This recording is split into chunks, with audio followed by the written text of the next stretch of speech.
Hello, ladies and gentlemen. Welcome once again to Saxem Online English Pronunciation. And today we are featuring on the definite article. Of course, this definite article has two different pronunciations, as I shall demonstrate to you. That is, before a consonant, we say the.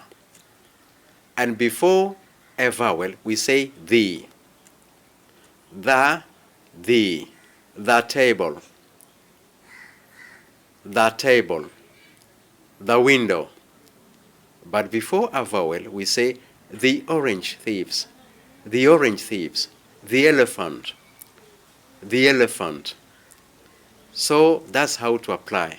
So at least you have known that this word has two different pronunciations. Before a consonant, we say the table, the water, the orange, the elephant, the angel, and so on and so forth. So I hope at least you have known something. And if you'd like to have more of this, please keep subscribing, for more of this will be coming on your way very soon.